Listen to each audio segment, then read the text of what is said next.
Eric is soft-spoken, but you meet him in other scenarios. When he's now the union, it's very different. So please, take everything he said here today by a pinch of salt, because you meet him on the other hand, he's someone very different. Thank you very much for your remarks, Eric. Allow me to keep with the program and keep this quickly to bring Victor Buyer from the Media Council of Kenya to also give his brief remarks on the questions that we're dealing with today and the place of the Media Council in media framing and opinion polls in shaping the electoral process, in training journalists and everything that they do. Makofi tafadhali kwa Victor.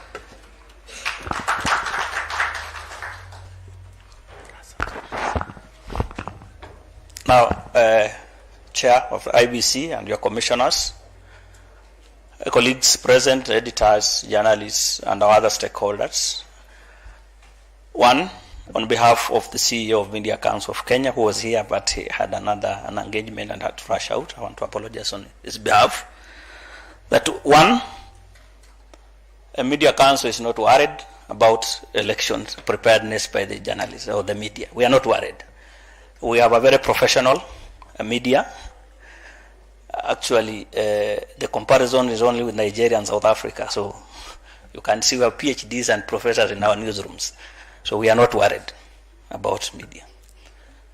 Two, enough has been done and continues dying. Obviously, it was in phases. We started pre-election. We are going. So we have been doing different things as time. Our focus right now, obviously, is now on the accreditation, which will ask the chair or the relevant commissioner or chair to discuss. There's a lot of concern about accreditation, especially journalists, with 21 days to election. We expect nearly 10,000 journalists. 2017, we had nearly 12,000 journalists who needed accreditation and media support. So with 28 days, we are concerned that we haven't gotten any accreditation so far. While I know internally a lot is happening, and IEBC has assured us that something is happening, but we need information to give the journalists to relax that work's being done. When there's a gap, people start imagining nothing's happening. But we have talked with IEBC, something is being done. I'm sure a number has already been printed. So, but we will need help. Obviously, with now the transmission that Eric is talking about, with 46,000, nearly 46,000 polling centers, we are talking about either media employing those kind of numbers to then help them in giving, and with 46,000, if even you employed and paid 2 people for 2 days, that's nearly 300 or 400 million Kenya shillings. So again, what are the preparation if that is going to happen, so that again we are not giving half information, because I mean generally each media house has 1 or 2 reporters in a county which has several polling stations. So again, the issue of capacity and reality, that would that happen. So that's a discussion that media is working on, away from how do we pull together, how do we happen, do we have a common newsroom so that then these people work together. So those are realities we are dealing with. The other concern that we have seen, which is affecting journalist coverage, is once the accreditation has delayed, then a lot of colleagues, especially outside Nairobi, are getting a lot of challenges to relate with the election-related issues, because the returning officers or any official will ask, are you accredited by IEBC? So like we saw during the clearance of candidates in a number of counties, a number of journalists were denied access, and it was rightly they were asking for accreditation. So we need, that was something that we need to look at. So practically, I think all is done. And again, the issue of accreditation, I know it has not been stopped, but a number of media houses would be forced to employ temporary staff, because the other deadline was for purely staff. But with now the given realities, a number of media houses will be employing temporary staff for a week or 2, especially towards election. So again, that needs to be looked at.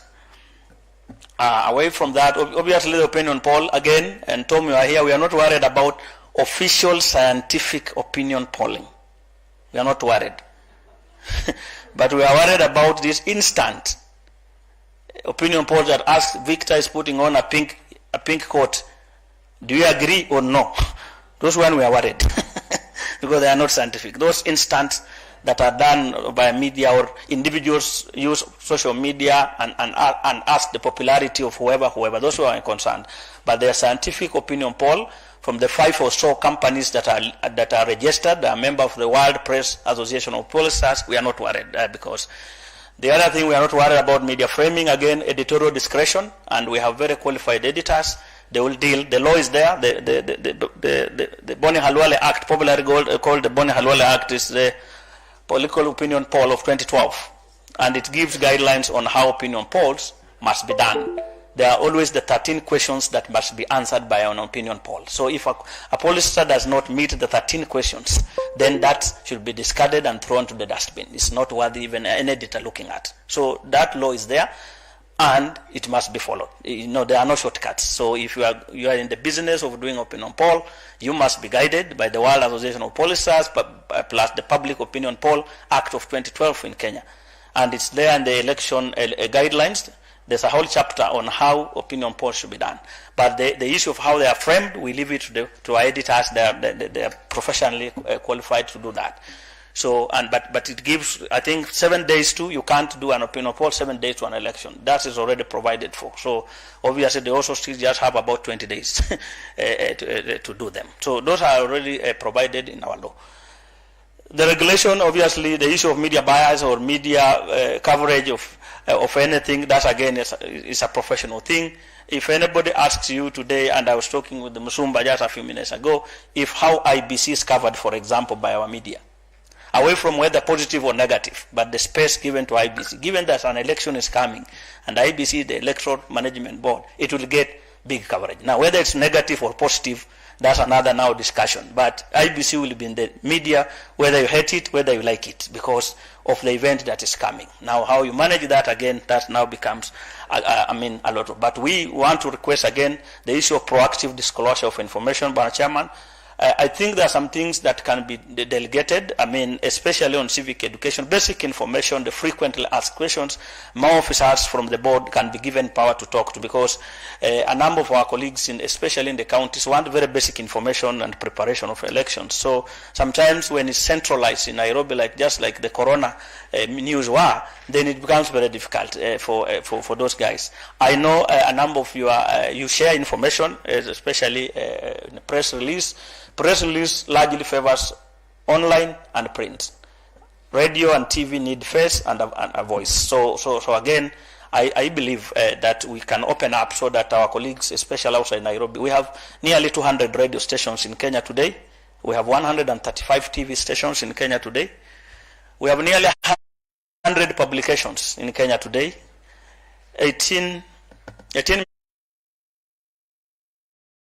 Kenyans on Facebook, 12 million Kenyans on 18 on WhatsApp, 12 on Facebook, and these guys are not based in Nairobi alone. So we want to request that we take care, even if you are going to do then centralized press conferences or information release, we can think of giving out links for our media houses outside Nairobi.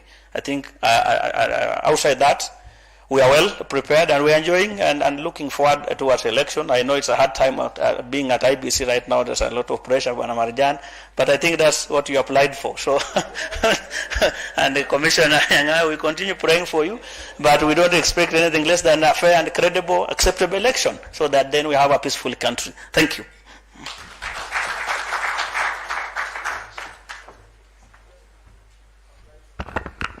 Thank you very much, Victor, for your very useful comments there.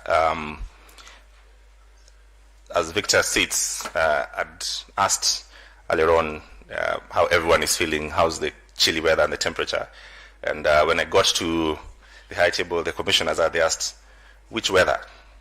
Yeah, and I was a bit confused. I was like, the weather, the normal weather is like, but we control the weather, right? We put it on and put it off. So, ladies and gentlemen, I'd like to announce this chilly weather is courtesy of IEBC. You can write that as fact. I would like to recognize the presence of Janet Love, who's Vice Chairperson, South Africa Electoral Management Body. I'd also like to recognize the presence of Ambassador Ndioi Muliwana Mutiti, who's all Commissioner, Zambia Electoral Management Body. Also, the presence of Dr. Dan Juma is recognized, who's Team Leader, Governance and Inclusive Growth Unit, UNDP in Kenya. And finally, Dr. Bosman Asare, Deputy Chairman for Corporate Services, Electoral Commission of Ghana. Thank you all for making time to be with us. Ladies and gentlemen, I'd like to announce that we're doing well on time. Please don't look at your watches, and we're doing well. Trust me with these things. You can trust me. I'd like to welcome to the platform now the person at the center of it all, controlling the weather, the mechanics, and that sort of thing, Marjan, Hussein Marjan, who's the IEBC Secretary and CEO of IEBC. Please welcome to the platform and give us your brief remarks. Tafadhali makofi kwa Marjan as he comes to the platform.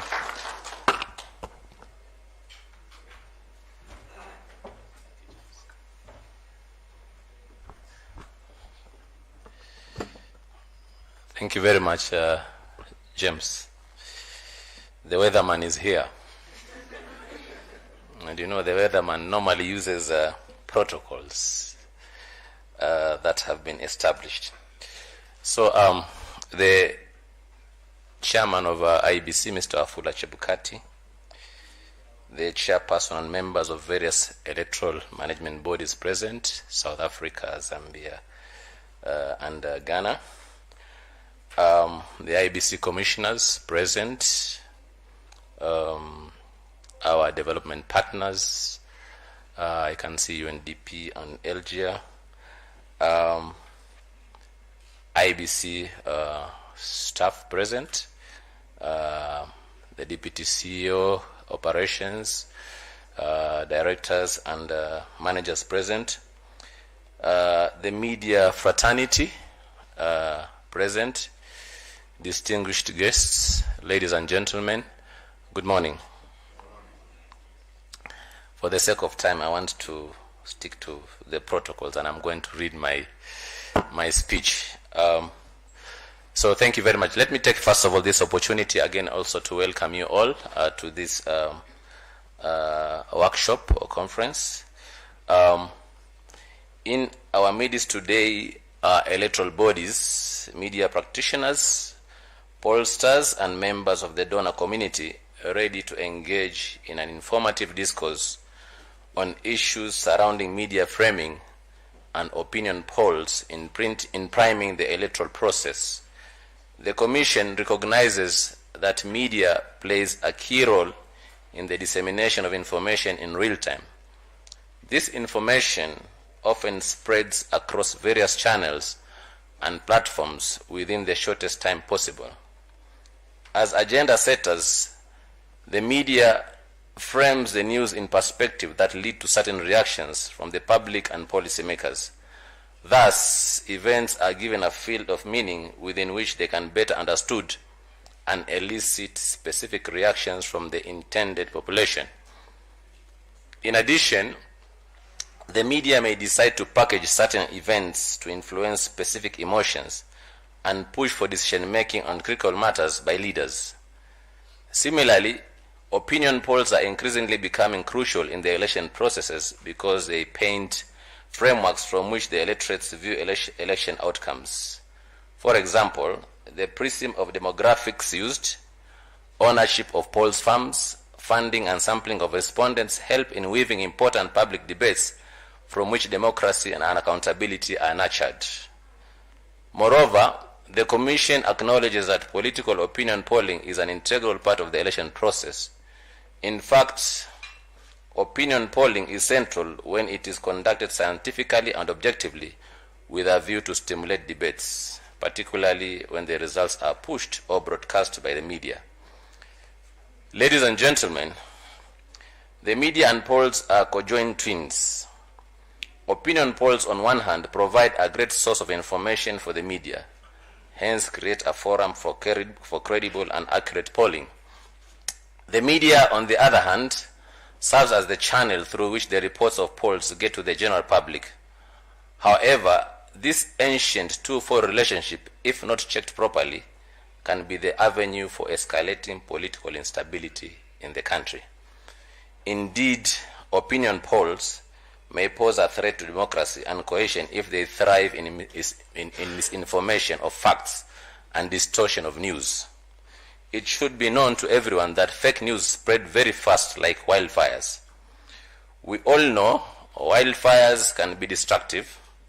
They can clear the flora and fauna, and more importantly, leave the wild bare and barren. Allow me, ladies and gentlemen, to pose a question to you, dear participants. And the question is, who can reap from a barren piece of land?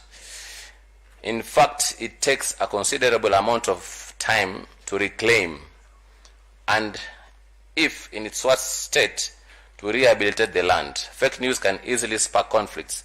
Therefore, the Commission expects the media and pollsters to interrogate their news before publishing. The idea of interrogating the news comprehensively can save lives, resources, and the economy. Furthermore, we will not lose any time in nation rebuilding because we all played our parts. Fellow participants, the political parties have also embarked on adopting some opinion pollsters in order to advance their own agenda.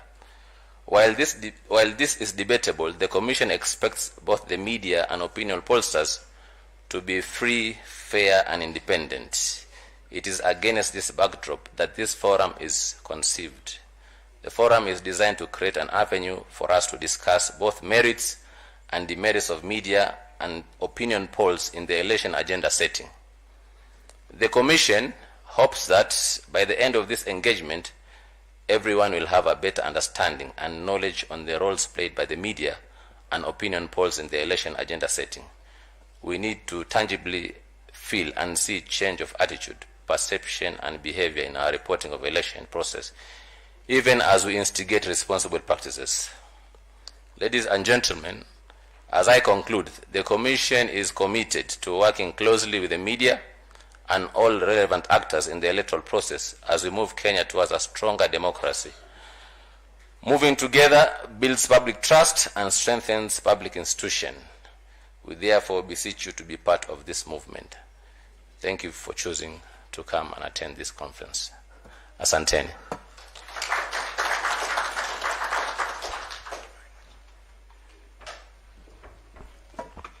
A better round of applause for the CEO. I think we have some important things there to pick out, not just the function of opinion polls, but how that affects the environment that we're in. And I think we all agree and accept that everyone here is part and parcel of this country, and our whole idea moving forward is to make sure that we are in sync and we're in concert moving together. Ladies and gentlemen, as I had promised you earlier, we are keeping well, and this is part of the things that we'll discuss on the panels that should come up shortly. But first, before that, allow me to welcome Mandisa Mashologu, Resident Representative, UNDP in Kenya, to make her brief remarks. Please, a round of applause for her as she makes her way here.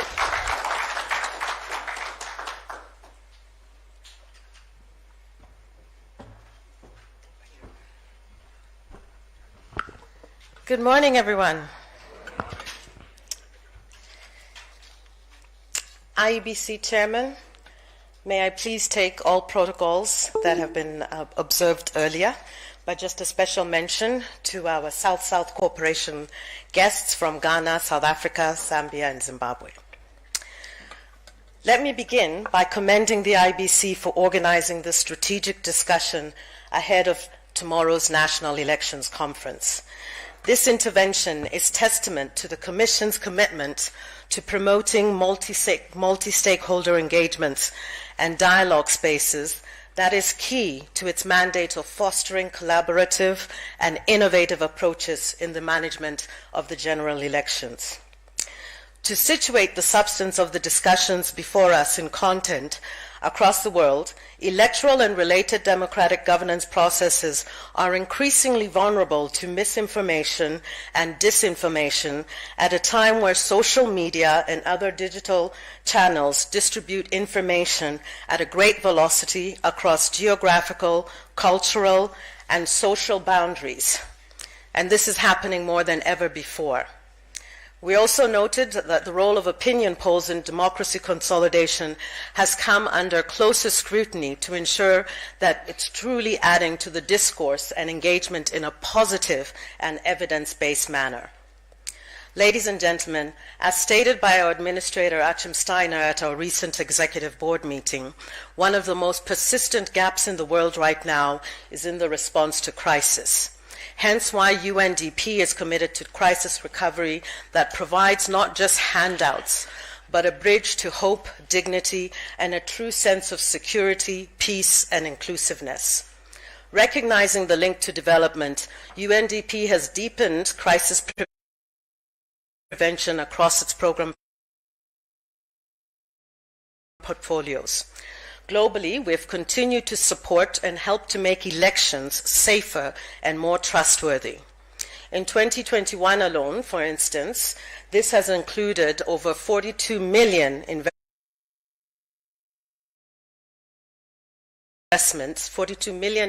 investments in vigorous and transparent electoral management equipment to prevent disputes and avoid crisis. Collaboration with 40 countries brokered wider use of digital and other tools to stop corrosive hate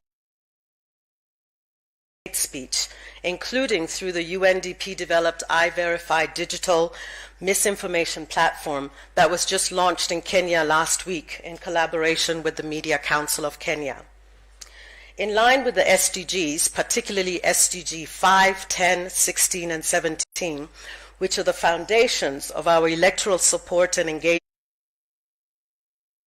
in Kenya, we acknowledge that access to information is an essential ingredient for an open and democratic society. Certainly, the digital dividend has also been attended by exposure to digital threats that need to be properly, timely, and collectively addressed.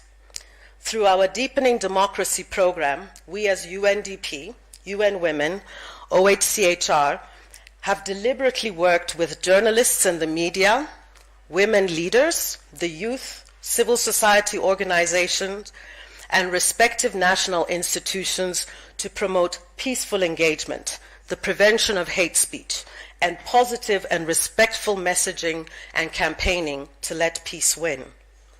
In UNDP's global experience in providing electoral assistance to more than 40 member states on average annually, we are aware that complete, timely, and legitimate information can foster citizen engagement, peace, and development. Hence our programming to support states and non-state actors to address information pollution in this context of elections and beyond. We note the participation of the EMBs from across Africa that are here with us today and look forward to their reflections and experiences as we foster South-South cooperation and appreciate the learning, sharing, and true commitment to Agenda 2063. We see the tackling of the issues and the theme of this pre-conference today as not only addressing the national conference we're having tomorrow and the general elections, but also contributing to Kenya's Vision 2030 on fostering democratic political system that is issue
sure we have inclusive, peaceful elections for a prosperous Kenya that leaves no one behind. Together we can. Let peace win. Asante sana.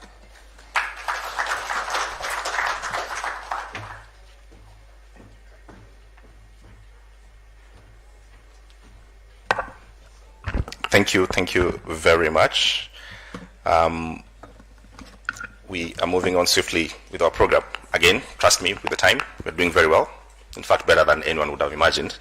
I promise you, we'll live here in good time. Trust me. All right. I'd like to recognize the presence of USAID and senior representatives from the U.S. Embassy here with us this morning. Ms. Sheila Karani Monda, Ms. Sarah Logan, Ms. Sharon Ndlovu, and Ms. Thokozile Tabu. Makofi tafadhali kwa wao. All right, time now to welcome to the platform someone whose job entirely is depending, well, life depends on him. Or whether this chilly weather, courtesy of him, whether it gets hot, whether it rains, courtesy of him. Whether we eat in our homes or not, courtesy of him. Ladies and gentlemen, you know what I'm talking about. Sometimes you wonder, what is it like to be the chairman of IEBC? How does it feel like, right? These are very important questions that I've asked the chairman many times. He had promised to start a Facebook page so that he can answer my many questions, which there are many and plenty. Speaking of which, we are live on Facebook through the IEBC official pages. For all the colleagues who are following us there, the president of Kenya Editors Guild, who was supposed to be here this morning, is in Eldoret with activities like here today, just to make sure that the entire media colleagues and space, everyone is fully trained, and we are keeping touch with everyone else. So, ladies and gentlemen, allow me to welcome the chairman of IEBC, Mr. Wafula Chebukati. Makofi tafadhali has come to the platform.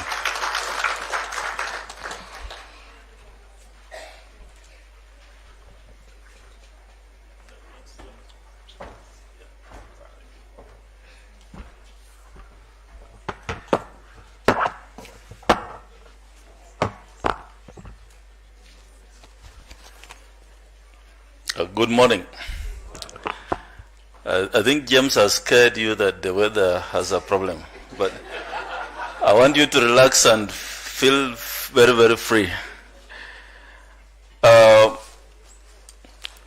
wish to recognize the presence of the commissioners of IEBC. I believe Commissioner Nyang'aya, Vice Chair, Commissioner Masit, Wanderi, and Professor Absenda Wanderi is here. The four of them, this is a room where they were interviewed. I'm sure they have reflections, they made promises as to what they will do when they come to IEBC. I would like you to revisit some of the promises they made, whether they have lived to those expectations. I believe they have. Well, maybe you can stand, commissioners. I introduce you quickly. I'll start from the right. We have Commissioner Justus Nyang'aya. Next to him, Commissioner Boya Molu. Our Vice Chair, Juliana Sherera. And Commissioner Irene Cherop Masit. Then on my left, Commissioner Francis Wanderi. Thank you. Commissioner Professor Abdi Gulier is not with us today, but he'll be joining us later on. Must also take this opportunity to recognize the presence of our guests from South Africa, Madam Janet Love, Vice Chairperson, Electoral Commission of South Africa. She's a guru in communications in her own right. I look forward to hearing and sharing experiences from South Africa. Dr. Bosman Asare, Electoral Commission of Ghana, Vice Chairperson. Dr. Bosman, again, Ghanaian experience. We keep on talking about it. Your team was here, joined us in the media training, and a few examples which the Kenyan media need to pick up, because those who are afraid that now finally media has taken its space in election reporting, Ghana is a good example. There are some who are very afraid that transparency now has come. And I think we need to talk to Dr. Bosman. Ambassador Ndioi Muliwana Mutiti from Zambia, guru in her own right on opinion polls and media. Please take advantage and share with her, because she brings experience from Ghana. Ms. Rindai Chifunde Baba from Zimbabwe, again, a lot of experiences from Zimbabwe. So we have the African continent here. We look forward to sharing. I must thank my sister Mandisa Mashologo. She walked this journey with us, and she's supporting us throughout this journey. Players in the media industry, communication and pollsters. I see my good friend Tom Wolf here. Look forward to interacting. And all our development partners are present. Let me start by responding to Mr. Omoyo. We would like to have 46,000 media personalities reporting from all the 46,000 polling stations. That's what we want to see as a commission. And that's why we started this journey way back in Diani, when we first met with the Kenya Union of Journalists and the Editors Guild, and we said, let's work together. That journey has been long, but finally it materialized on the 4th of March, somewhere in Nakuru, where we signed an MOU, and we agreed then work together. This week, sometime this week, and as a result of what we agreed in Diani, we said, let us then come up with the guidelines on the results transmission, and those guidelines will be, there's a draft document which we are looking at, and we shall sign it this week. So it's our wish that the media is present in all the polling stations, all the tallying centers, and that we walk this journey together. So although the deadline for accreditation closed on 28th of June, but we said for the media we must open it up and we must work together. There's a task force between the Kenya Media Sector Working Group and ourselves, and if there are any challenges from any media person, please see the team. I want to believe that the commission may not necessarily know where to find the reporters, but you know where to find us. And so please come, we shall accredit you. So far we only have 4,068 applicants who have requested to be accredited. We then have accredited 4,024. Badges have been printed. 2,000 badges will be distributed next week. Another 2,000 is ongoing for printing now. And come forward. I think the task force need to help us here. And if there are any challenges, let us know. Let the commission know. I think Vice Chair, you can assist in that area. You just follow up to ensure that the media are accredited. And I don't want to take much time, because I realize I also am a panel member, and I want to hear from our guests from the region. I just want to say two things. One, that the media are our eyes and ears. For us as a commission to manage elections, we can't do it on our own. We need the media to work with us. We take seriously what we read in the papers. You said there are more than 100 newspaper publications. How many of them have registered offices? Because I know some who write a lot of things and you can't trace them. Are those part of the 100? If they are, then we need to know where they are.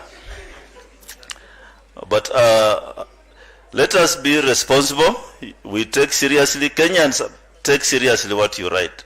And as a commission, we are ready to share the truth with you. And that's why we came to work together for information sharing and deal with the elephant in the room, the results transmission thing. And that's why we have walked this journey. We have involved the commission in training the media personnel.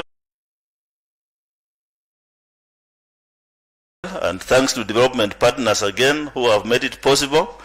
And from this training, then we are ready to engage the media in all the areas we have said, at the polling stations up to the National Tallying Center. So let's work together. Let's ensure that Kenya, as we know it, that elections become a transparent thing. People vote, votes will be counted, people will know the results, and people go back to their workstations the very, very following day. And the media, you have a role. You can make it happen, and together we can secure this country. So let's not complain. Let's not complain that transparency has come, as some media houses are trying to do. I don't want to speak much, James. I want to leave it there so that we can catch up with the weather. Thank you.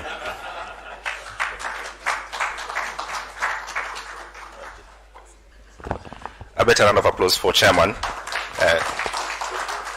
who doubles up as, the man in charge of weather. So, ladies and gentlemen, I think now we get to the exciting parts, the part that you all, been waiting for. I'd like to recognize 200 participants in this space today. Quite a number joining us online as well. So it shows the importance of and the seriousness that colleagues are taking this participation and these questions on media framing and opinion polls in shaping the electoral process. It really is very central to our work.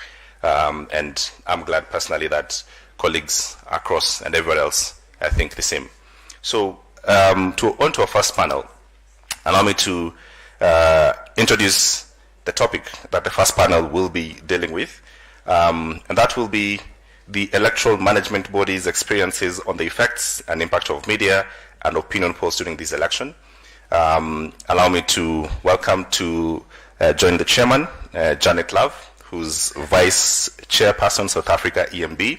Janet, please make your way to the platform. Allow me also to welcome Ambassador Ndioi Muliwana Mutiti, Commissioner, Zambia, EMB. Commissioner, kindly also make your way to the platform. Allow me to also invite to this platform Dr. Dan Juma, Team Leader, Governance and Inclusive Growth Unit, UNDP Kenya, and Dr. Bosman Asare, Deputy Chairman for Corporate Services, Electoral Commission of Ghana as well. Please make your way to the platform.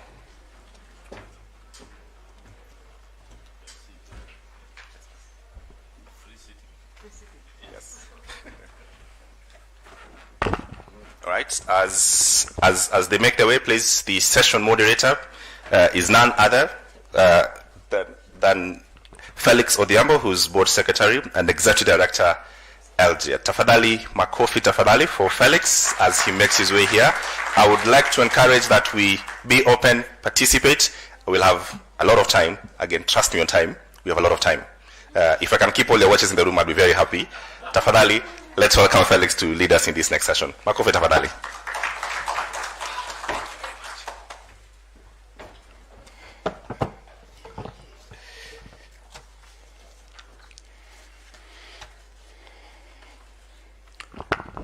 I was wondering how I would ask the chairman of IEBC or summon him to move from that place and to come and sit here. And I want to thank Mr. Smart very sincerely for doing that difficult part of requesting him to sit down soon after giving his opening remarks. Ladies and gentlemen, my name is Felix Odhiambo, as has been said. I'm the Chief of Party of the Electoral Law and Governance Institute for Africa, ELGIA, implementing a USAID funded project called Strengthening Electoral Accountability and Inclusivity Program that brings together some of the finest civil society organizations in Kenya, among them the Federation of Kenya Women Lawyers, FIDA, the Center for Multi-Party Democracy, Transparency International, among others. And we are privileged as part of that project that one of the key organizations that we work with and support is the Independent Electoral and Boundaries Commission, IEBC, and we've walked this journey with them, including the support with the media that the chairman mentioned.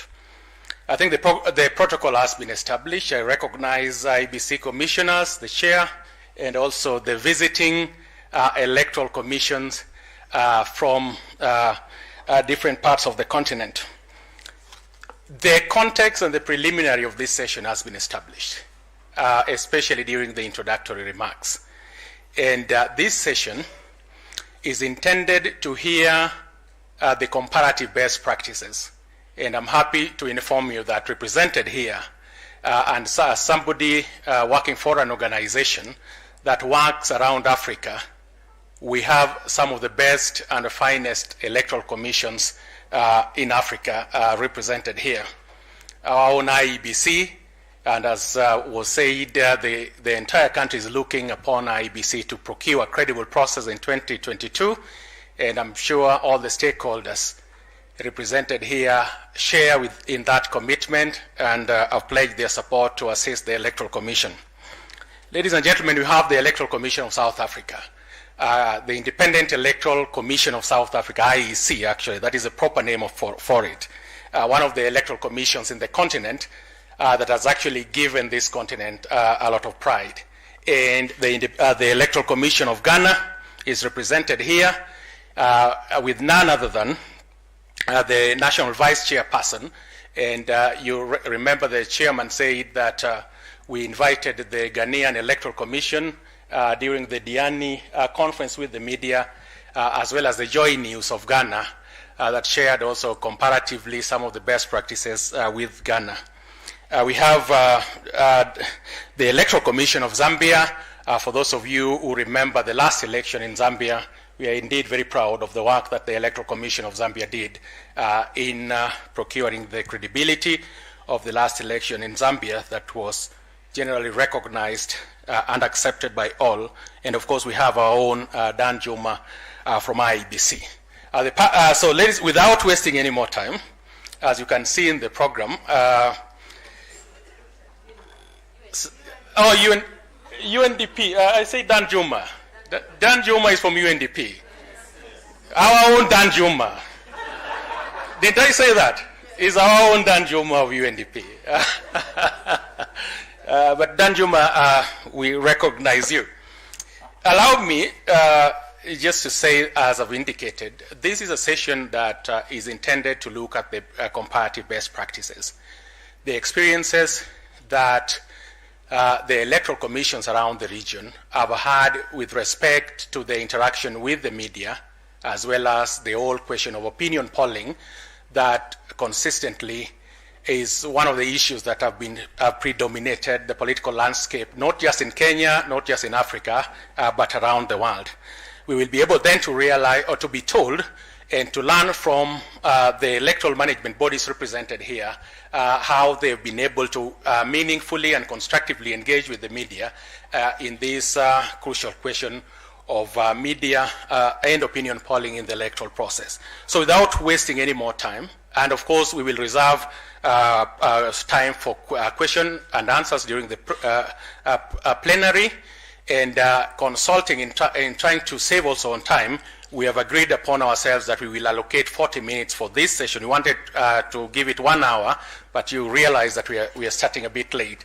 So without wasting any more time, it's my singular privilege and honor to introduce the chairperson of the Independent Electoral and Boundaries Commission, Mr. Commissioner Wafula Chebukati, to go first, and thereafter I will be able to then introduce the electoral other panelists during this session.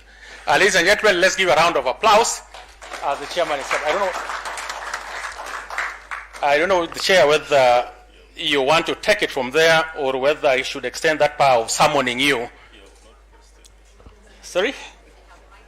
Oh, okay, we have mics there.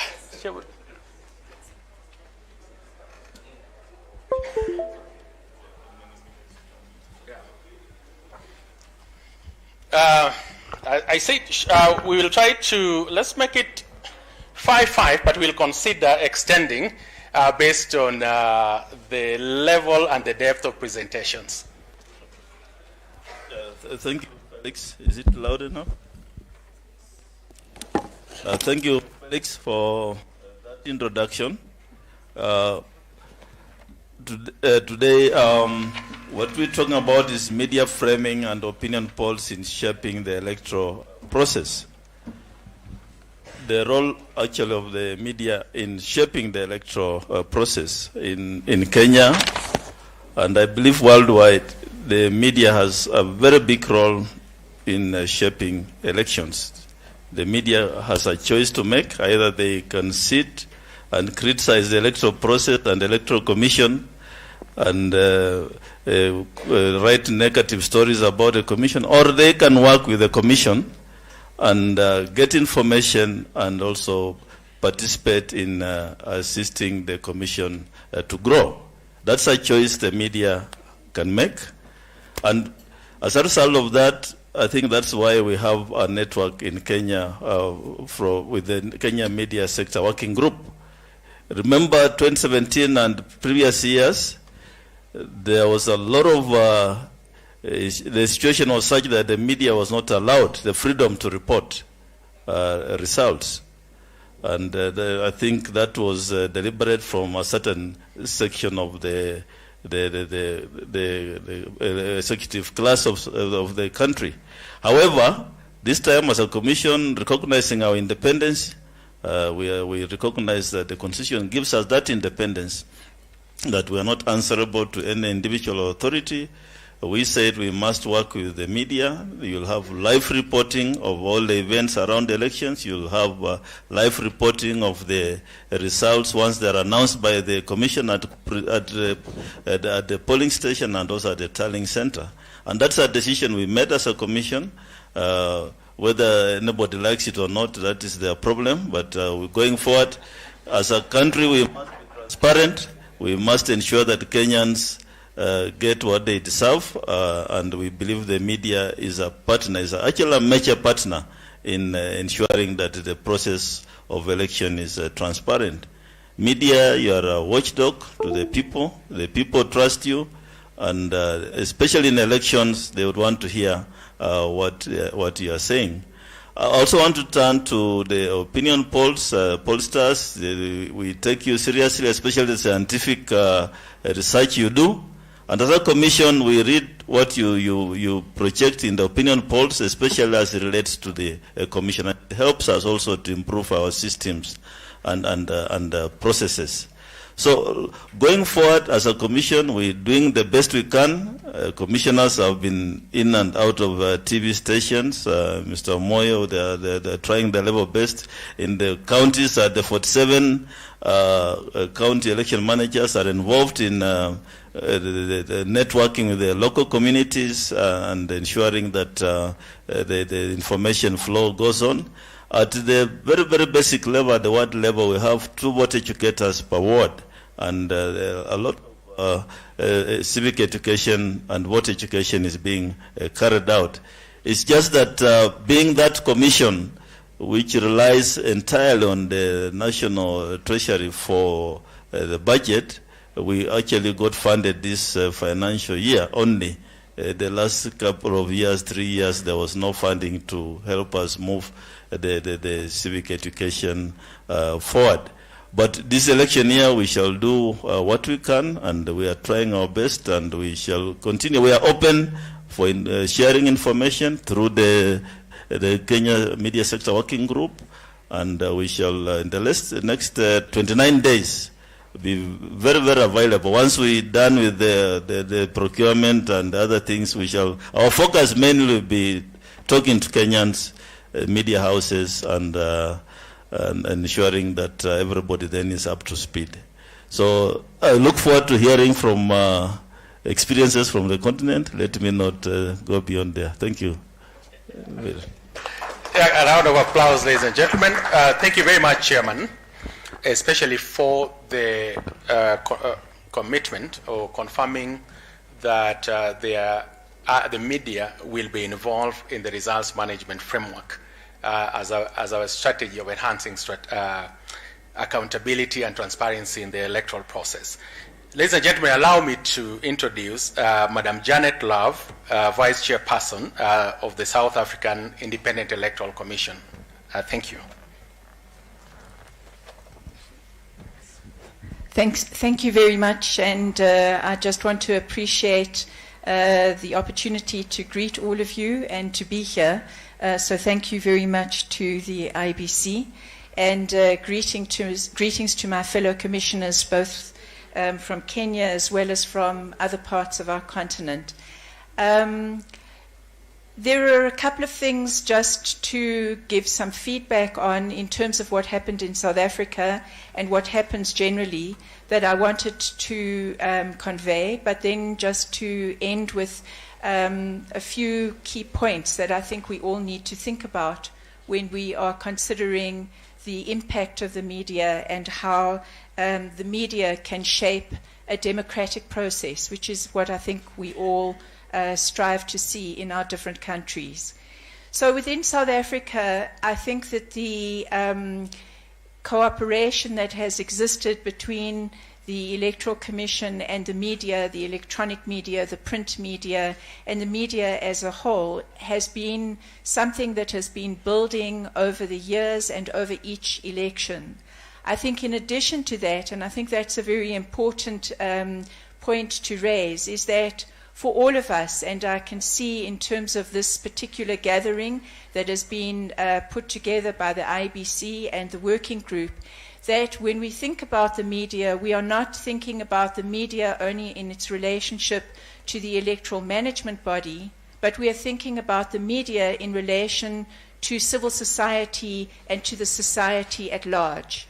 And so the responsibility that the media has is not just the partnership that it commits to with ourselves, a partnership to make the elections free and fair, but also a partnership that it has with civil society and with society at large. And in South Africa, some of the ways of cooperating with the media also revolve around cooperating with observer organizations, particularly domestic observer organizations. In our last election, in the local government elections last year in November, we had a situation where we had over 100 observer organizations from within South Africa, and most of these organizations are civil society organizations.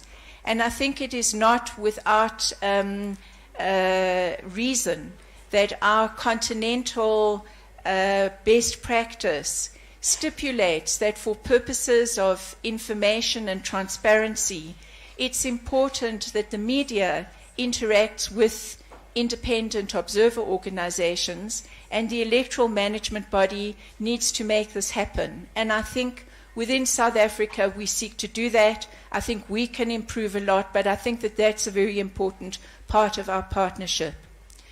The second issue is something that was raised earlier on. It was raised, I think, by Mr. Moyo when he spoke about the fact that we also, and of course Mandisa also raised it, we also have a huge challenge when it comes to social media. It's a challenge that obviously also gives us opportunity, because as an electoral management body in South Africa, we have made a lot of use of social media. We have found that the possibility to have small YouTube clips, which can then be have the links spread with Twitter, Facebook, and the like, have photos on Instagram, have been part of also raising awareness and an understanding of what is going to happen in the election. So social media clearly offers an opportunity, but it also offers grave challenges to the safety and the fairness of an election because of the possibility of disinformation and misinformation, and the fact that what is conveyed can be conveyed so speedily, and it's very difficult to keep up and to counteract it. Within South Africa, we have worked with the media, with our press council, to establish a mechanism through which various broadcasts, if I can call them that happen over various platforms of social media, that if there is disinformation that is suspected, this can be reported on an online platform, and there can be some action taken. And to this end, we have established cooperation with the major platforms in South Africa, including Facebook, TikTok, Google, and the like. We've done this in order to ensure that there is a possibility to be able to, first of all, challenge and respond to acts and broadcasts that are disinformation, but also to have the potential to follow up and, if needs be, to take action against people who are being deliberately provocative of any misconduct. In some instances, we need, I think, to understand that it places a huge pressure on electoral management bodies. Electoral management bodies, as you know, have over time tried to do the business of managing an election. It is a very practical day-to-day management exercise. It involves literally millions of functions in terms of distribution of materials, in terms of the management of a polling station, in terms of the counting and the results processes. So electoral management bodies historically have attempted to hold back from the process of being involved in the debate and in the fray. Social media often takes away that barrier that we try to create between ourselves and what happens in the management process. As electoral management bodies, when we see a tweet that says voting stations are only open from 10 o'clock in the morning until 12 o'clock noon, and we know that to be a lie, we have to respond. When we see something that says at such and such a voting station they've moved, and we know that that is not true, we have to respond. But that kind of engagement is something that electoral management bodies were initially not seeing as their primary task. Social media has taken that away, and it means that there is a huge responsibility that is added on our shoulders. And in that regard, we call upon the mainstream media. We understand that social media is very often about opinion. It's about the opinion of the tweeter. It's about the opinion of the person whose Facebook page is having this or that piece of information. We understand that it is a personal opinion. But as mainstream media, historically you've always had the obligation to ensure that you try and get to grips with not just the facts, because sometimes facts are not complete, but you try to get to grips with all the perspectives and to give your readers, to give your listeners, to give those who are watching you all of those objective perspectives.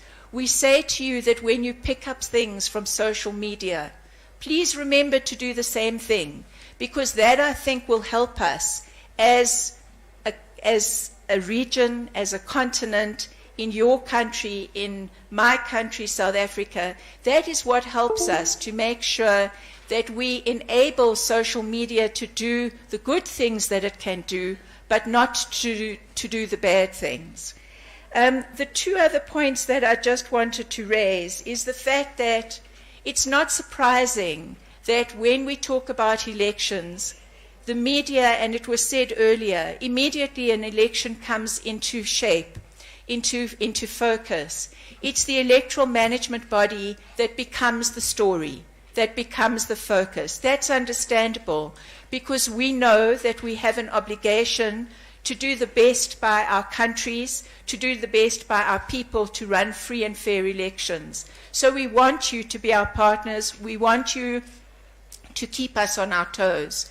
But at the same time, sometimes what we forget is that because of that, the coverage, and this is particularly so when it comes to many opinion polls, becomes about the personality, about the person, who is going to win, and less about what is it that is going to be promised and going to be realized for the people of a country.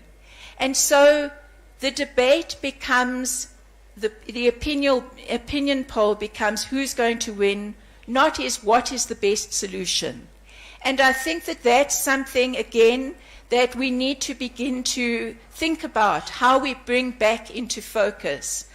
We have seen in all of our countries, and maybe not in all, but in many of our countries, I'm afraid I don't know what the participation rates are in terms of Kenyan elections, but certainly within South Africa, we have seen a decrease in participation, particularly amongst young people. And that's not because young people don't understand. That's not because young people don't know how to vote. It's because young people are saying, what will voting do to change things? And that's what we need as electoral management bodies, but particularly as the media, to bring back into focus. And a final point from me is that I think that we need to ensure that when we interact with social media, we interact with social media also recognizing that people who post on social media are not without political views. And we hope that in your conveying, in your picking up, in your needing to get to understand what's happening at your 6,000 voting stations, which is a lot. In South Africa, we have 23,000, so our media has a very, very big responsibility. We know that you will depend on tweets. We know that you will depend on citizens. We ask you to remember that those citizens come with their views. And so it's those experiences that I think we've held dear in South Africa. We still engage with the media. The media are not uncritical. We expect them to be critical, but we also expect them to be professional, and for the most part, that is exactly what they are. Thank you very much. When I say that IEC of South Africa is one of the finest electoral management bodies in the continent, I hope now you agree with me from listening to that presentation. She's touched on a number of issues that are currently facing us, or we are currently dealing with in Kenya here. Proactive engagement with both the social and mainstream media, the question of information, misinformation and disinformation. We are currently dealing with that as well in the country as we speak. But also one of the things based as evidenced by the recent voter registration exercise, the youth apathy or lack of interest of young people in registering or participating in the electoral process. Hold your thoughts. I'm sure you will have a lot of questions to her. And at this point, kindly, ladies and gentlemen, allow me to introduce Ambassador Ndiyoi Muliwana Mutiti, Commissioner with the Electoral Commission of Zambia. Welcome. Thank you very much, Mr. Moderator. Chairperson, thank you for having us. UNDP, thank you for your support, and all my colleagues.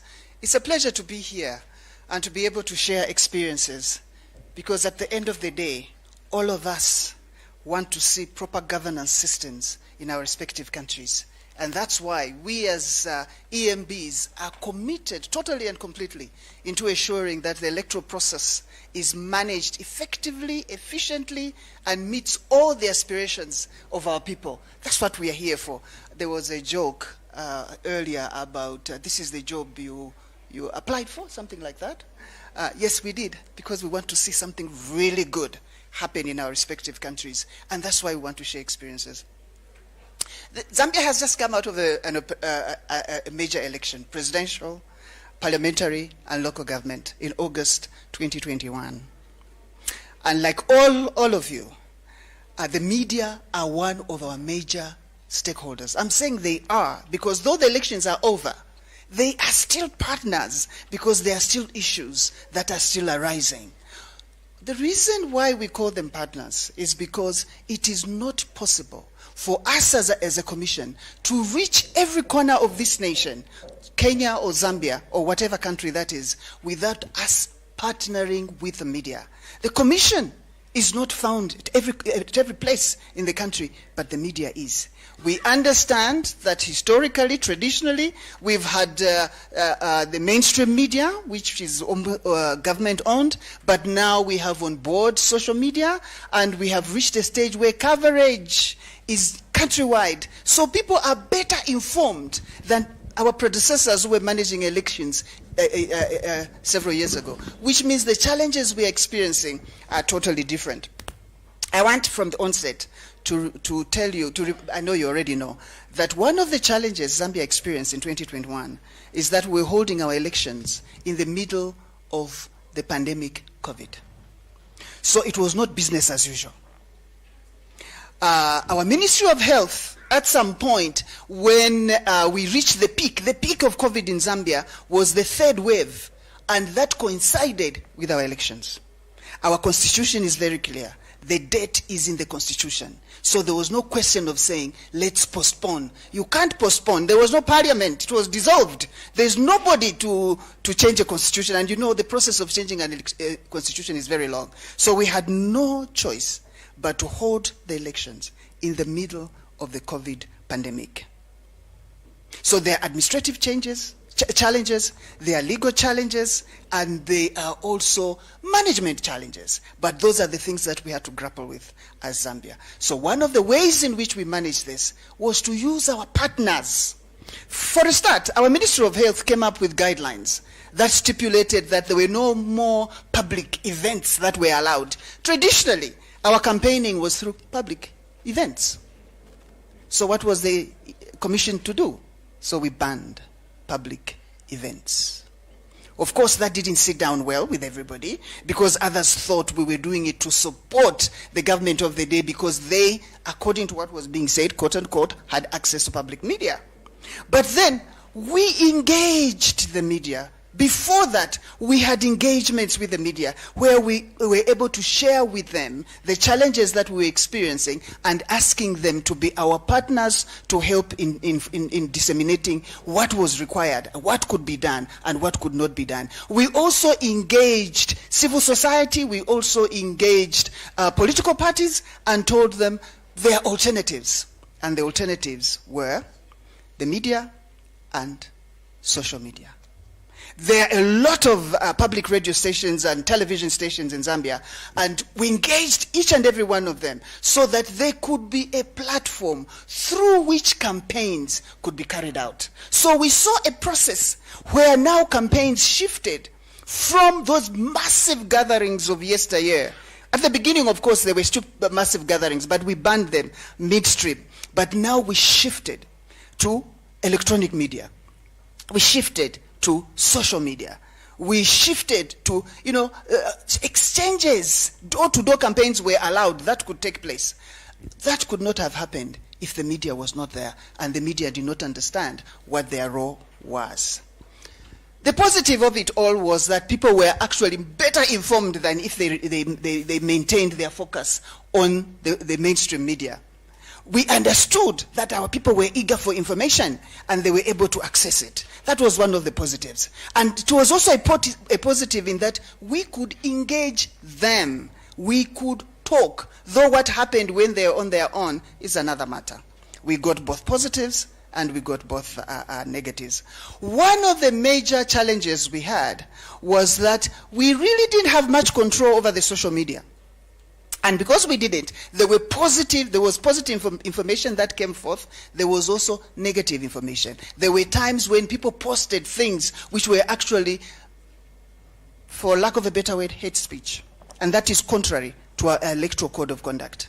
We had worked with the media to disseminate what the electoral code of conduct was. We had worked with them to sensitize them and to sensitize other stakeholders, including civil society, on the expectations of what people could do or could not do. But sometimes we had hate speech which came out. And you see, what happened is suddenly the commission was inundated with videos and comments and cuttings of all these things, and everybody was saying, the commission, what are you doing? You have told us A, B, C, D. Look at this clip. Look at that clip. Suddenly, like my colleague said from South Africa, we had to put together a team that could manage this information that was coming in, because there was so much of the information. Some was genuine, some was not genuine. So the challenge we had was to be able to determine what was fact and what was not fact. And by the way, we were actually able to summon some erring members of political parties and met out punitive measures according to the electoral code of conduct based on what we got from our stakeholders and some which our own team was able to pick. So that is a partnership. They brought that information to us. We saw what they had to say. We were able to go through it, determine what was fact and was not fact, pick what we could pick, take action where necessary, and at times it was not genuine. They were creating information just to give the feeling that there was a problem when there wasn't a problem. And some of the things that our teams that were charged with the mandate of managing this process revealed to us were that some people, very innovative, they got clips from elections past 2016, took an election event of 2016, merged it with a statement that somebody made in 2020 or 2021, produced a clip and said, you haven't taken action against A, look what they said. But when our teams went working together with the bodies that are in charge of managing information, we discovered that actually they very cleverly put videos together and merged two reports from two different elections and created falsehood. So those are some of the challenges that we were experiencing. And we as the Commission had to make sure that we understand what is happening, but still allow the media to do what they were doing, because without their participation, we could not be able to succeed. One good thing that happened in Zambia was that during the election process, for the first time, we also introduced registering as voters online. And as we all know, the youth understand the electronic use of such facilities better than the senior generation. So what ended up happening was, for the first time in the history of Zambia's electoral process, we had more young people register as voters than ever before, because they didn't have to go and queue, they could do it online. We ended up with a voters register that had more youth than seniors. And for the first time, our youth were able to contribute significantly to turning an election, and that led to the sitting government of the day losing an election and the opposition winning, and the major voters were youth under 35. So for us, we were able to see firsthand what the media could do when we utilize it and we work as partners, because we saw a change and we saw a shift. And the reason we saw the change and the shift was because for the first time, those people who usually feel this is for the old guys, they were able to say, in the confines of my own home, I can be able to do something. We noticed that the youth were sharing information like never before. And they were literally campaigning for people of their choice choice amongst themselves because they could now share information in a manner that they could never share before that event. So for us, the experience has been different because in 2021, we were able to see that the youth could actually participate in a manner that had never been seen before. And today, we respect our youth because we realize they are a powerhouse, but they cannot be a powerhouse without using the media. That's why the media, you are partners. We also noted that sometimes there was this alignment. You find we received complaints that the mainstream media was only supporting the political party of the day. Those are some of the complaints that we were getting.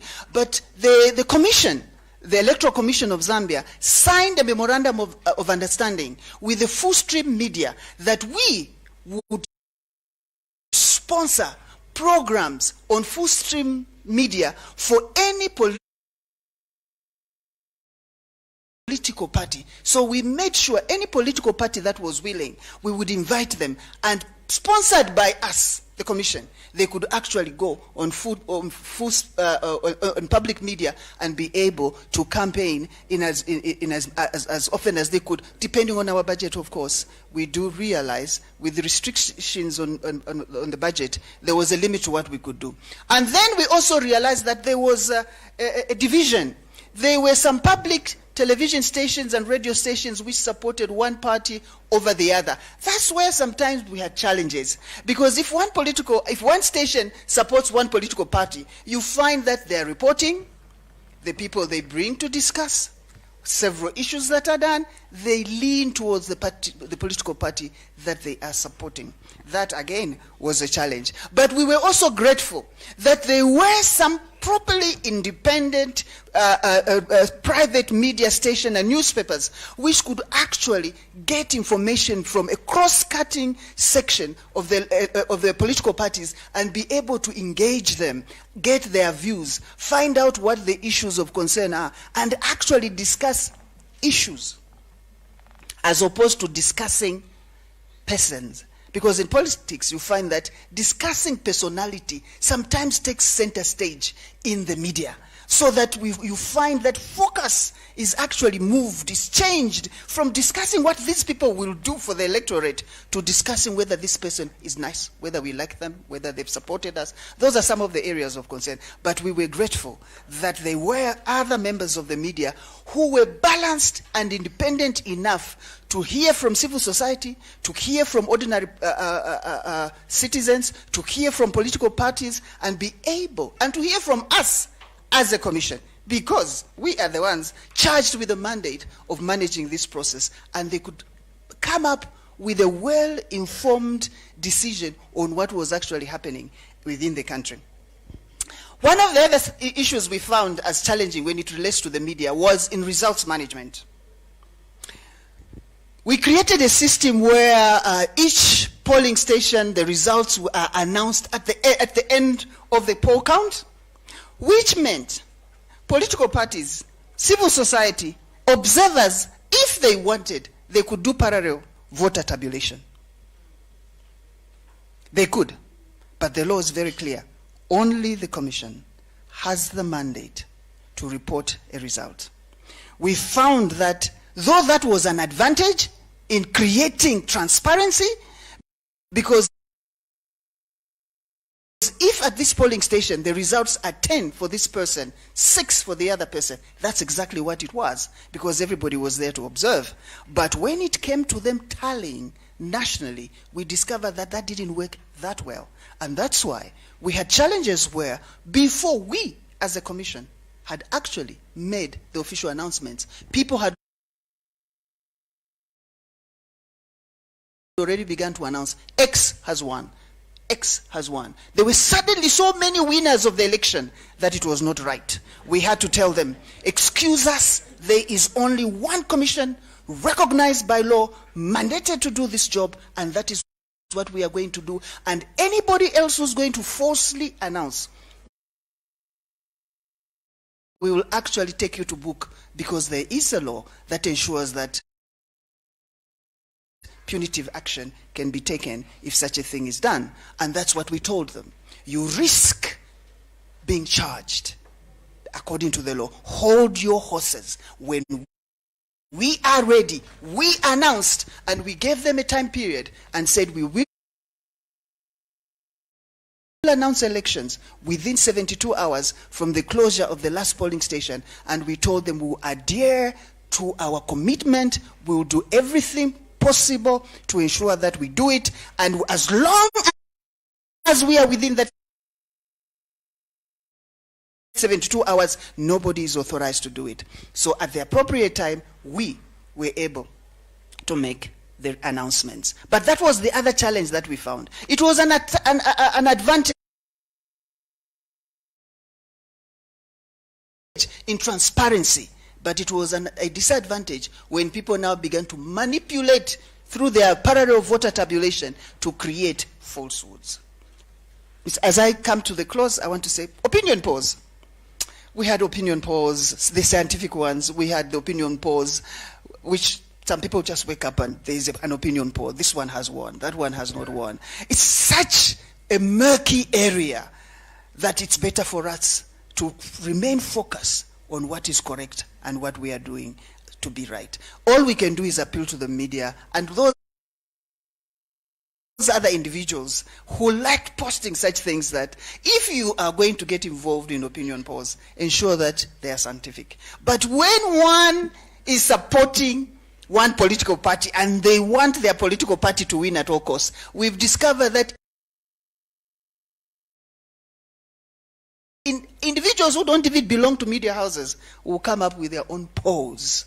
They actually have no credentials, but they'll come up with their polls. And then they have this uncanny way of ensuring that their polls are widespread. And as we heard earlier, people tend to believe everything they see in the media. That's why, ladies and gentlemen, you're powerful. The media is powerful because people believe what you say. And at the end of the day, what is important is that we work as partners to secure the peace and tranquility of our nations by ensuring that only what is right is reported. Commissions are not infallible. As we partner, we can be able to share information, share data, share experiences. Where we are not doing well, we can be able to pick from yourselves that the commission, this is an area where you need to pull up your socks. I was listening to the issue of credentials. We went through that as well. The media was telling us, you could do better. And we were able to say, all right, we want to see what we can do for the media, treat you as very special. So because we understand, particularly running election in a COVID environment, it was not possible without your partnership. So media, you are essential partners to the process. Let the commissions be professional. Let the media houses be professional. Let the civil society be professional. Let all of us work together as teams so that the electorate can be able to look back and say, thank you for the work you did. The elections were credible and we are happy with the person who has taken office because we are convinced we, the electorate, put them there. Ladies and gentlemen, Mr. Chairperson, I thank you.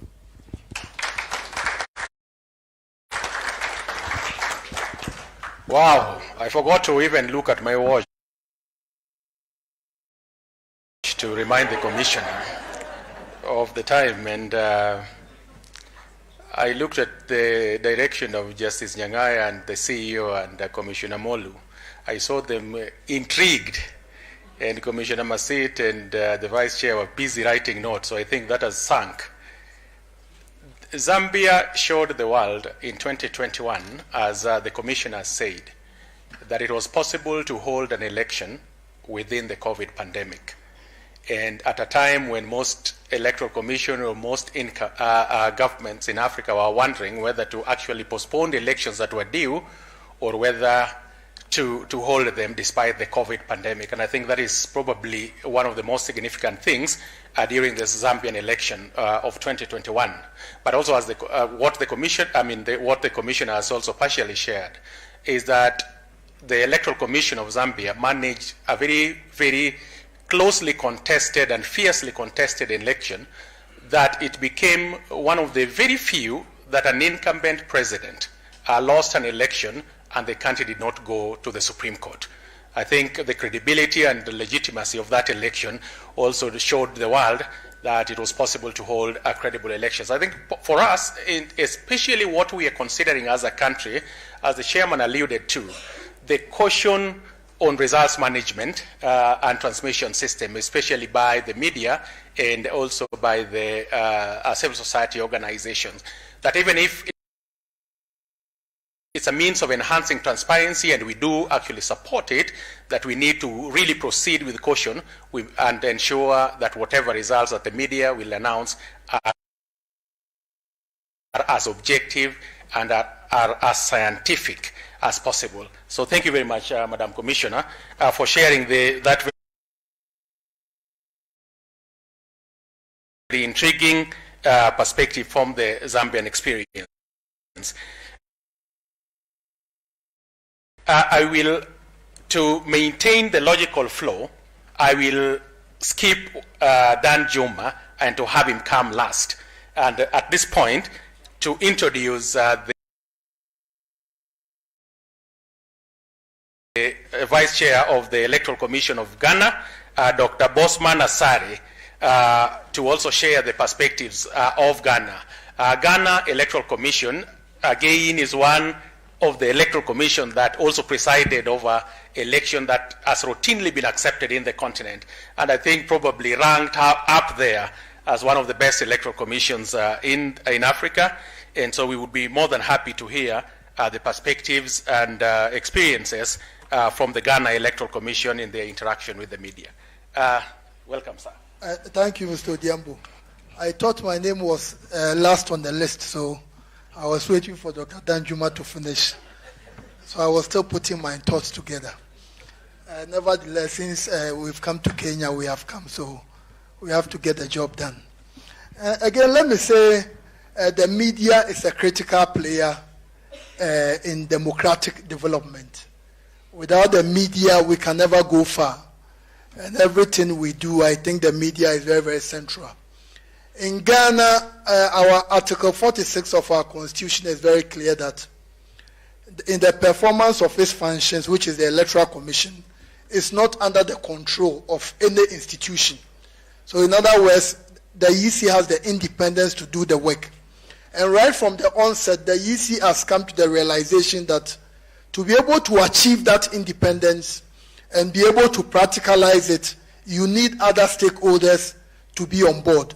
So apart from the media, we work with development partners, we work with civil society. But again, the media is very, very critical. The same constitution also guarantees the freedom of the media. And this was adopted in 1992. So as far as the Electoral Commission's work is concerned, the media has been very, very central. And when you look at 2020, Zambia said they had their elections during the pandemic. We had the elections in December 7, 2020, and it was the height of the pandemic. And when you come to realize that in Ghana, we even changed we registered new voters, we compiled a new register in 2020. And the process began on June 30th. And elections was December 7th. So within that space of less than 6 months, we were able to register 17 million Ghanaians. And for the first time, we captured their fingerprints for biometric purposes, both their fingerprints and their facial features. Because we noticed that in the past, some people were having problems with their fingers because of the nature of their work. So we took the decision that let's add another layer of verification. Because we wanted to be sure that everyone who will vote in the election will go through a form of biometric verification. And here again, when we took that decision, we engaged the media and we explained to the media why, as a commission, we thought a new register was very, very necessary. And looking at the time, the media was very, very helpful. So when we met them and we explained to them the rationale, they asked us several questions. Why would you want to change the register at such a critical time? Especially in the pandemic, the nation had gone on a lockdown. We had come back, and 6 months, less than 6 months to an election, then suddenly you wanted to compile a new register. But the commission used scientific argument to explain to the media. So at the end of the day, we had the media even championing it. Because some of the political parties openly opposed it, even including civil society. But since the media understood the position of the commission, they even went around educating people on why they thought the Electoral Commission's position was the best. Secondly, one thing we've also been able to do, which in a way as mainstream the media in our democratic development and electoral democracy, is that we have what we call the special voting. Per the special voting, when you look at our constitution in Article 51, Article 51 allows the Electoral Commission to come up with constitutional instruments to regulate its activities. So we have a constitutional instrument specifically on elections. And what we have done is that we have embedded a clause called special voting. And the special voting is for election officials, those who will be working at the polling stations on elections day, as well as we, the commissioners. Because on voting day, we go around. Then we have the security agencies. Then the third group happens to be the media. So all the media personnel who will be covering the election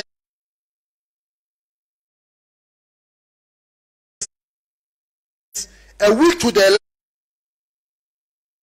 election, they will do their voting. So when we had the elections on December 7th, they voted, I think, November 30th or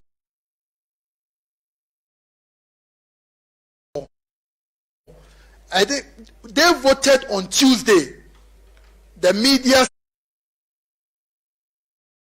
security and elections officials voted on Tuesday. Then the following Monday, the rest of all of us, the rest of the population voted. And those results were not declared. We added them to the main one. Because we noticed that some of them, in Ghana, just like I believe in Kenya, the media is mainly centered in Accra. And we also knew that a number of the media practitioners, they will send people to different parts of the country. So virtually, if they should send the people to the other parts of the country, it means they will be disenfranchised. They will not be able to vote.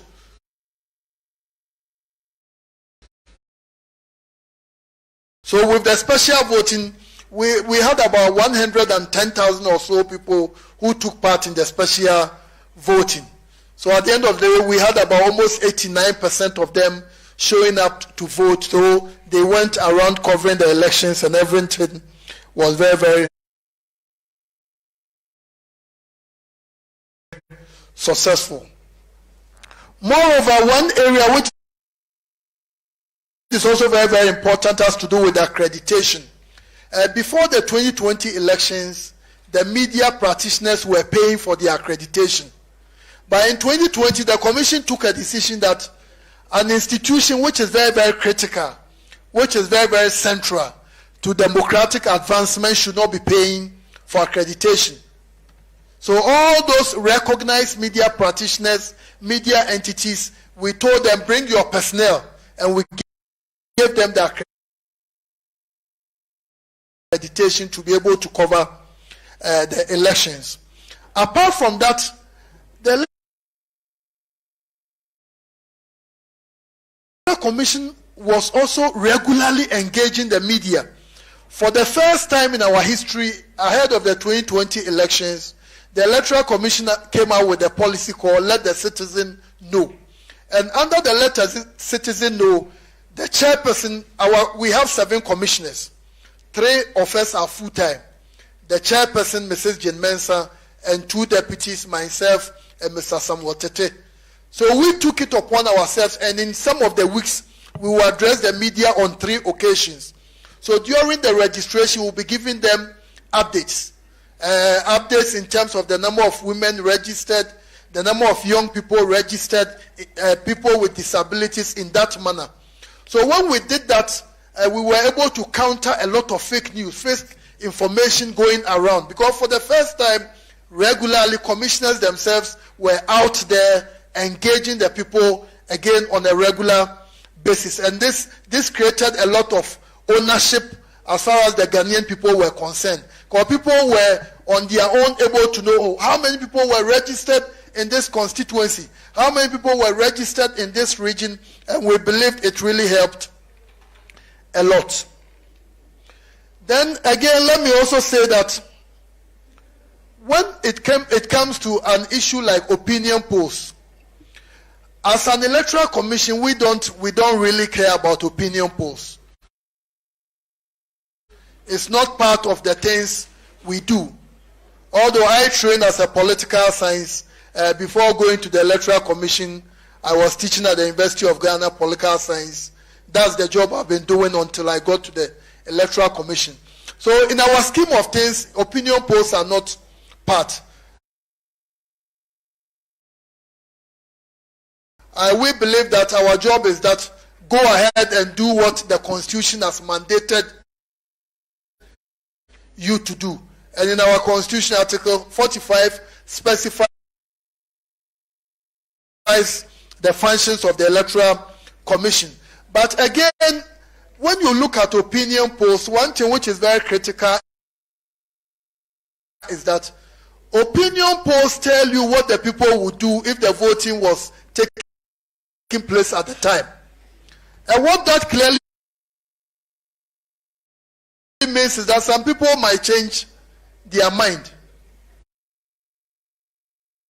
So I think as an EMB, we don't have to be so fixated about opinion polls, because somebody who, I think when I was coming, I saw some posters.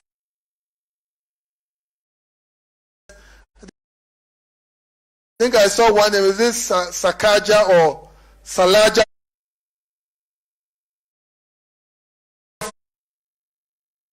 for governor. Sakaja for governor. And I saw one with, I think, the veteran politician, Mr. One of the candidates for president, Odinga, Mr. Raila, with a certain woman. So as a political scientist, I'm interested in those things. So I know some people will say, oh, I'm going to vote for this person, but on elections they might change their mind. So I think opinion polls are very important. They tell us the direction of where it is going, but it also changes. And we shouldn't forget in the 2016 elections in the US, most of the opinion polls were saying that Mrs. Clinton was going to win, but it didn't happen. And later on, when the pollsters were asked, some of them said, oh, they underestimated the enthusiasm of the Trump supporters.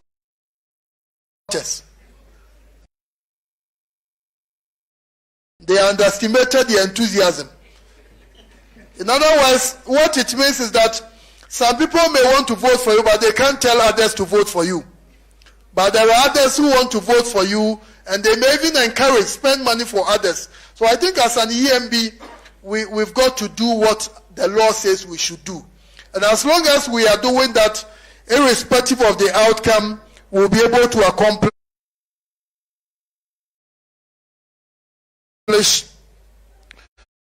the reason for which we were set up as an institution. So I know there will be further questions. And again, to conclude, in Ghana, we've been able to cement the media as a critical player. And the media also recognizes the commission as a key player. So we always have a lot of these engagements, and it's our expectation that the years ahead we are going to still have further engagements. We do organize training programs for them to be able to understand the processes very well. And I think our commissioner from Zambia was making a point about resource transmission. In Ghana, one thing we do, and the media is very, very critical in that, we say when it comes to the declaration of the result, but the final one must come from the Electoral Commission. So what we do is that at the polling station, the media will be there. They pick the results. From the polling station, it will go to the Constituency Collation Center. They will pick the results from there. From the constituency, the presidential election, the parliamentary will end at the constituency. It will be declared over there. So a time before it will be declared, you will be hearing the media saying that this party has won. Then from the constituency, the presidential election will now go to the region. We have 16 regions. So when it goes to the region, they will have Ashanti region, Party A got this, Eastern region, Party B got this. So the media will pick. And you know, the media is always, they want to make the news. But unlike the commission, we want to wait and get everything right. But let me also say on the record that since we began this journey in 1992, never has the media called the election for a candidate or announced the election for a particular candidate and the Electoral Commission has announced a different candidate before. It has never happened.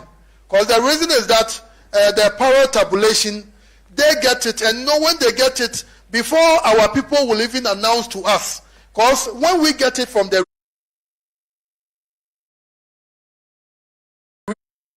regions and the constituency, the party agents must sign. But once the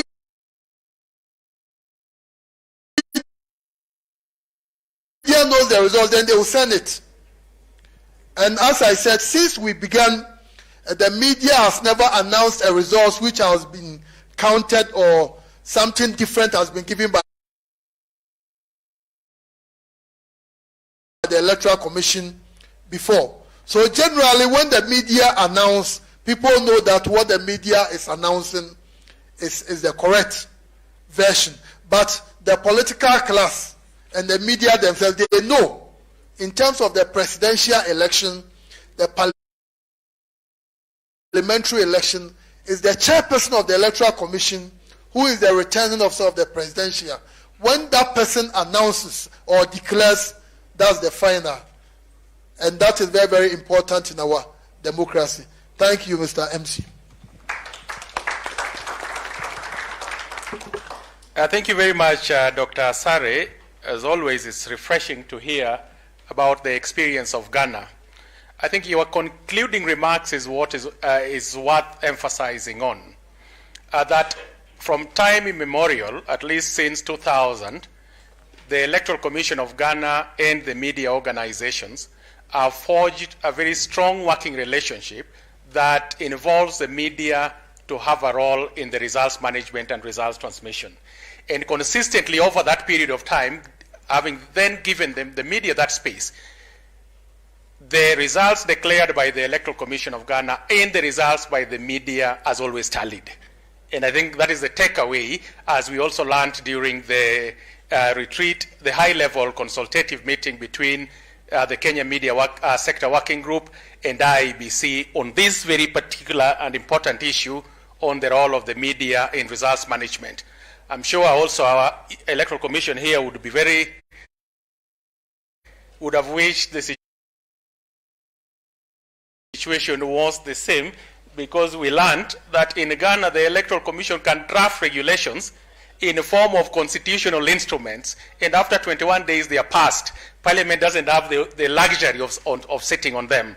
And I'm sure that is something that we really need to learn, so that all the very progressive reform proposed that have been proposed by IEBC in the past can have some legal effect. Let me now introduce Dr. Dan Juma, the Team Leader, Governance and Inclusive Growth at UNDP, to conclude this session. Thank you. Thank you very much, Felix, Chairman, and my co-panelists and participants. Let me just begin by saying that a key highlight, I think, that you've heard from the presentations is the issue of partnerships. And this is how also the United Nations Development Program and the UN system comes in. We recognize that elections are a highly sovereign process, and therefore for the United Nations and UNDP and all the agencies to come in, there is a particular process that has to take place. Also to note, of course, the work that the UNDP does takes a more of a broader governance, democratic governance, strengthening and support to a diverse retinue of stakeholders in the democracy building and electoral system ecosystem. Typically, of course, UNDP has governance programs that have to do with democracy strengthening, institutional strengthening, civic engagement, media engagement, and of course, civil society participation. But with a particular reference to electoral assistance, what typically happens is that the member state does a request, a formal request to the United Nations, typically addressed to the Under-Secretary General for Political Affairs, requesting for electoral assistance. The United Nations then does send needs assessment mission in light of the fact that really there has to be alignment with the support or the electoral assistance that will be provided with the needs. And so in our case, a needs assessment mission was deployed here in February, and that needs assessment mission, really its mandate is to meet the electoral management body and of course the stakeholders that are engaged, and that typically includes the media, includes of course civil society organizations, private sector, and of course other engaged partners in the democratic process. And so that happened in this particular instance. Of course, because as I've noted, the need for an electoral cycle approach means that this should obviously come early for us to be able to engage, right from the processes as the registration begins, and of course just the broader democratic governance process. Of course, following the needs assessment mission, which finalized in the end of March, there was an identification of priorities, and really these priorities had to do with strategic communications and civic engagement. The EMB, of course, is a key partner in this process of strategic engagement and civic engagement, but so are also other partners, as that has become very, very clear about the issue of partnerships. And so in this particular context, we designed a particular program called Deepening Democracy that has about 7 outputs. And a key output here is obviously, of course, support to the electoral management body in terms of strengthening